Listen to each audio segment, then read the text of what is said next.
channel. My name is Mehak Bafna and I am a second year student at Shri Ram College of Commerce, University of Delhi. तो आज की video में हम physical education को कैसे अच्छे से डील कर सकते हैं उसके बारे में डिटेल में बात करेंगे।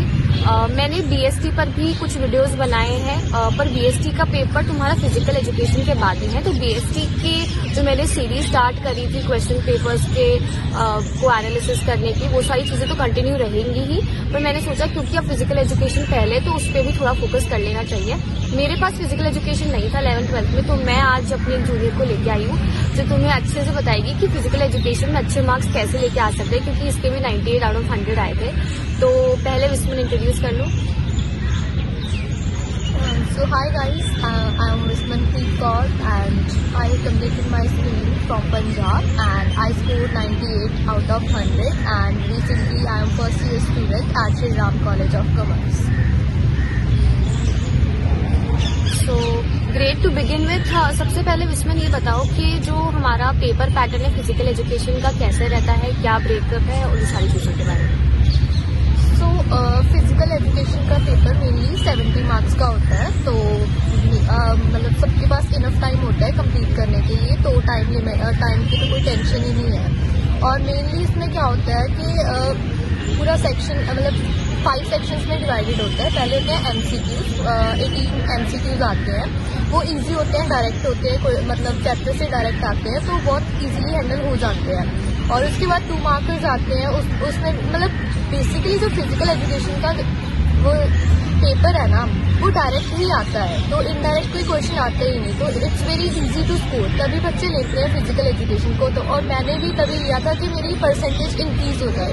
तो जैसे फर्स्ट सेगमेंट होता है उसमें होते हैं MCQs और उसके बाद आते हैं 2 मार्क क्वेश्चंस। तो 2 मार्क क्वेश्चंस में क्या होता है, आप जैसे 30 to 40 वर्ड्स में इजीली कंप्लीट कर देते हो तो वो मार्क्स मिल जाते हैं। उसके बाद फिर आते हैं 3 मार्कर्स, उसको आप इंक्रीज कर दो, 80 to 100 में कर दो। फिर आते हैं 4 मार्कर्स, फिर उसको 100 to 120 में कर दो। एंड उसमें फिर आते हैं केस स्टडीज। तो केस स्टडीज में मतलब जैसे इस बार ही आपके सैम्पल पेपर में आया हुआ है MCQs टाइप केस स्टडीज, तो that will be very easy for you.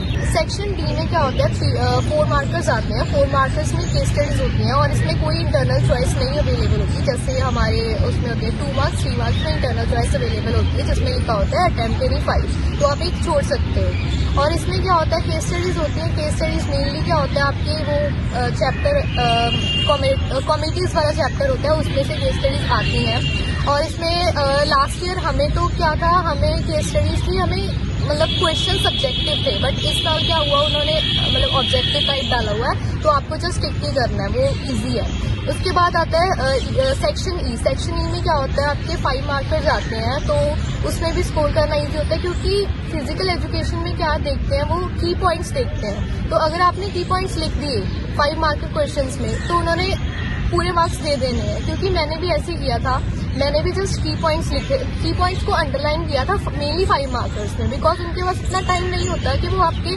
2 pages को पढ़ें, तो आप वो अंडरलाइन कर दो, आपके 5 मार्क्स सिक्योर है। और 5 मार्क्स के लिए आप मेनली 2 पेजेस तो इनफ क्या मतलब 2 पेजेस क्या है, 2 पेजेस तो भरने ही भरने हैं, 2 से 2.5 भी करो। ठीक है, तो इससे मतलब विस्मन ने ब्रॉडली तो पेपर पैटर्न समझाई दी है कि कैसे किस क्वेश्चन को डील करना है।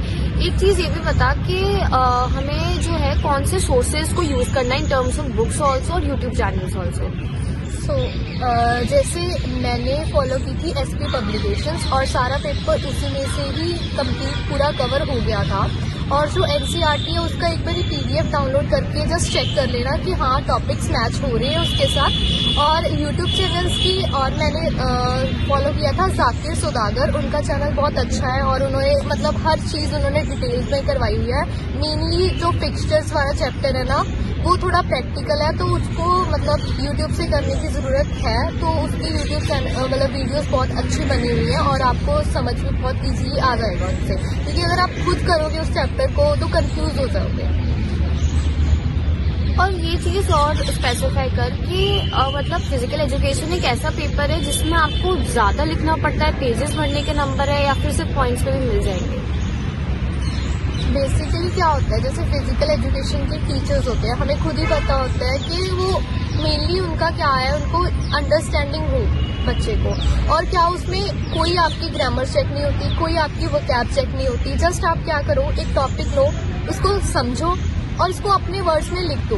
बट इसमें होता है कि वो चेक करते हैं वर्ड लिमिट, क्योंकि इसमें ऐसा टेक्निकल कुछ होता ही नहीं, तो मार्क्स किसके होंगे, ऑब्वियसली वर्ड्स के ही होंगे ना, तो इसके लिए ठीक है, मतलब लिखना जरूरी है फिजिकल एजुकेशन के पेपर में। मतलब एक तरीके से DST जैसा ही है कि उसमें भी लिखना पड़ता है, थ्योरी सब्जेक्ट है तो इस तरीके से लिखना ही पड़ेगा। ठीक है, तो ये सारी चीजें तो हमने ब्रॉडली कवर कर ली। एक चीज और बताओ कि प्रेजेंटेशन, स्पेशली जो सब्जेक्टिव क्वेश्चंस है, प्रेजेंटेशन, हैंडराइटिंग, ये सारी चीजें कितना इंपॉर्टेंट रोल प्ले करती है? सो बेसिकली जैसे आपको कोई क्वेश्चन आया तो मेनली आपके पास जैसे इनफ टाइम है, तो आप क्या करो, क्वेश्चन को पढ़ो, उसका 2 लाइनों में सबसे पहले उसका मीनिंग लिख दो, तो टीचर को खुद ही पता लग जाएगा कि हाँ इस बच्चे को क्या टॉपिक क्लियर है, तभी इसको मीनिंग भी क्लियर है। उसके बाद जैसे इम्पोर्टेंस की बात आई, तो आप उसकी हेडिंग लिखना इम्पोर्टेंस, और उसकी सब हेडिंग जरूर लिखना, बिकॉज कई टीचर क्या करते हैं, बच्चे को सब हेडिंग क्लियर है, अंदर तो उसने खुद अपना ही लिखना होता है, तो वो सब हेडिंग को टिक करके भी नंबर दे देते हैं। तो प्रेजेंटेशन में आप चार्ट्स बना सकते हो, क्योंकि मेरा पेपर क्या था, मेरा पेपर 40 मिनट्स पहले ही कंप्लीट हो गया था, तो मैंने स्पेस छोड़ दी थी और उसके बाद मैंने चार्ट्स बना दिए थे, तो उसकी वजह से भी मेरी बहुत अच्छे नंबर आए हैं। ठीक है, और इसमें एक चीज और बताओ कि कैसे मतलब पास्ट या क्वेश्चन पेपर्स को सॉल्व करना चाहिए, या फिर किसी कोई सैम्पल पेपर को रेफर करना चाहिए, मतलब प्रैक्टिस कहाँ से करें? मतलब एक तो रीडिंग के लिए हमारा सोर्स तुमने बता ही दिया, पर प्रैक्टिस के लिए कोई सोर्स है? जैसे फर्स्टली MCQs की बात करते हैं, तो MCQs यूट्यूब पे बहुत अवेलेबल है, जैसे टॉप 100 MCQs, टॉप 50 MCQs, तो MCQs आपको यूट्यूब पे अवेलेबल है। और बुक्स के पीछे भी बहुत सारे MCQs दिए होते हैं। मेनली जो मेरे MCQs थे वो 5-10 MCQs ऐसे थे जो बुक के पीछे, मतलब SP पब्लिकेशंस के पीछे वाले थे, वही कवर हो गए थे, तो MCQs को तो आप इजीली कर लोगे। उसके बाद आता है जैसे सब्जेक्टिव क्वेश्चन। सब्जेक्टिव क्वेश्चन क्या होते हैं, फिजिकल एजुकेशन में मेनली रिपीट होते हैं, क्योंकि फिजिकल एजुकेशन वो पूछती ही इस हिसाब से है कि बच्चे को उस चीज़ की बेनिफिट हो और बच्चे को उस चीज़ की नॉलेज हो, तो ऑब्वियसली जो पिछले साल वाले क्वेश्चन है वो रिपीट होंगे, क्योंकि वो इम्पॉर्टेंट टॉपिक से ही है। और अगर फिजिकल मतलब इसके क्वेश्चंस प्रैक्टिस करने हैं तो obviously past year question papers ही करो, क्योंकि इसमें सैम्पल पेपर बुक लेने का कोई फायदा ही नहीं है, क्योंकि डायरेक्ट क्वेश्चंस है तो एज सच नीड है ही नहीं। ठीक है, ग्रेट। तो मतलब past year question papers refer करने हैं और सैम्पल पेपर्स भी हमें जो है वो रेफर करने हैं। ठीक है, तो हमने आई थिंक ब्रॉडली सारी इंपॉर्टेंट चीजें जो है फिजिकल एजुकेशन से रिलेटेड कवर कर लिया है। अब इसमें ये बताओ कि जो तुम्हारे 2 नंबर कटे थे वो कहाँ कटे थे, और ये लोग कैसे अवॉइड कर सकते कि इनके वो 2 नंबर्स नहीं कटे? तो मैंने जैसे बोला है कि थ्योरी में बहुत इजीली सिक्योर हो जाते हैं नंबर, क्योंकि ऐसा था कि मुझे एक क्वेश्चन नहीं आता था, तो मुझे बट उसका आइडिया था कि हाँ इस टॉपिक में ये होता है, तो जितना भी मुझे आता था उस टॉपिक से रिलेटेड मैंने सब लिख दिया था। मुझे पता है कि मेरे उसमें मतलब आ गए थे नंबर, मेरे मेनली कटे थे MCQs में, बिकॉज MCQs क्या होते हैं, टेक्निकल होते हैं, उसमें टीचर खुद भी कुछ नहीं कर सकता, क्योंकि उसको टिक करना है या उसमें क्रॉस करना है। तो मेरे MCQs में कटे थे, क्योंकि मैंने एज सच एक टॉपिक की पूरा टॉपिक ही छोड़ दिया था, उसकी रीडिंग भी नहीं ली थी, तो एज सच पूरा टॉपिक कोई भी मत छोड़ना, उसको समझ ले, बस उसकी रीडिंग ले लेना एक बार, क्योंकि MCQs कहीं से भी आ सकते हैं। तो उसके मेरे बहुत बड़ी गलती थी कि मैंने MCQs के लिए थोड़ा लीनियंट हो गई थी कि हाँ ये तो हो ही जाएंगे, अभी थ्योरी कर ली, तो उसमें मेरे मार्क्स कट गए थे। तो आप थोड़ी प्रैक्टिस कर लेना, क्योंकि MCQs तो है ही। ठीक है, तो मतलब इससे इम्पोर्टेंट लेसन ये है कि कुछ भी सिलेबस का जो पार्ट है वो बिल्कुल भी स्किप करना ही नहीं है किसी भी हाल में। और एक चीज और बताओ कि 17 को फिजिकल एजुकेशन है और 22 को BST है। ठीक है, तो मतलब डेफिनेटली कुछ लोग ऐसा सोचेंगे कि फिजिकल एजुकेशन के वक्त जो है BST कर ले ऐसा कुछ, और मतलब ऐसा यूजुअली हो जाता है कि ईजियर सब्जेक्ट्स को हम साइडलाइन करने लग जाते हैं, तो उस पर कुछ एडवाइस? देखो BS 17 का हाफ डे है, 18, 19, 20। अभी BSc के लिए भी बहुत दिन है, क्योंकि BSc भी ऐसा ही सब्जेक्ट है प्यूरी, उसमें भी अंडरस्टैंडिंग की ज़रूरत होती है। उसमें भी जैसे आंसर राइटिंग के ही मार्क्स मिलते हैं। तो एज सच मतलब साथ साथ BSc और साथ साथ फिजिकल प्लीज़ ये मत करना, क्योंकि इसमें क्या होता है कोई भी चीज़ अच्छी तरह से नहीं हो पाती। ना ही फिजिकल एजुकेशन होती है, फिर ना ही BSc होती है। तो physical education is a scoring subject है, तो उसमें ट्राई करना कि उसको अच्छी तरह से कर लो, क्योंकि मोस्ट ऑफ द स्टूडेंट्स यहाँ पे ऐसे होंगे जो अब शुरू कर रहे होंगे। तो अब से ही शुरू कर दो, क्योंकि थोड़ा इसमें क्या होता है, जो फर्स्ट वाले चैप्टर्स हैं वो ईजिली हो जाएंगे। जो लास्ट वाले चैप्टर्स है ना, उसमें थोड़ी फिजिक्स इंक्लूडेड, तो उसमें थोड़ा आपको पढ़ना पड़ेगा। और अंडरस्टैंडिंग के लिए आप प्लीज़ रिकमेंड करिए यूट्यूब चैनल्स, उसमें सब कुछ दे देते हैं, और आपने लिखना ही अपनी वर्डिंग में है तो आपको अंडरस्टैंडिंग नहीं है। और CBSE के बच्चे हैं तो मतलब लिख ही देंगे।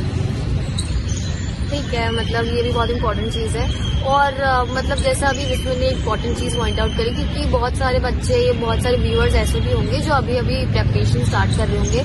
तो भाई अभी कर दो, क्योंकि अब इससे लेट ना बहुत ज़्यादा लेट हो जाएगा, और फिर तुम मैनेज नहीं कर पाओगे BSc को, या फिर फॉर दैट मैटर कोई भी दूसरे सब्जेक्ट को। और सारी चीज़ें फ्लो में चले, इसलिए जो है टाइम से एक्शन ले लो।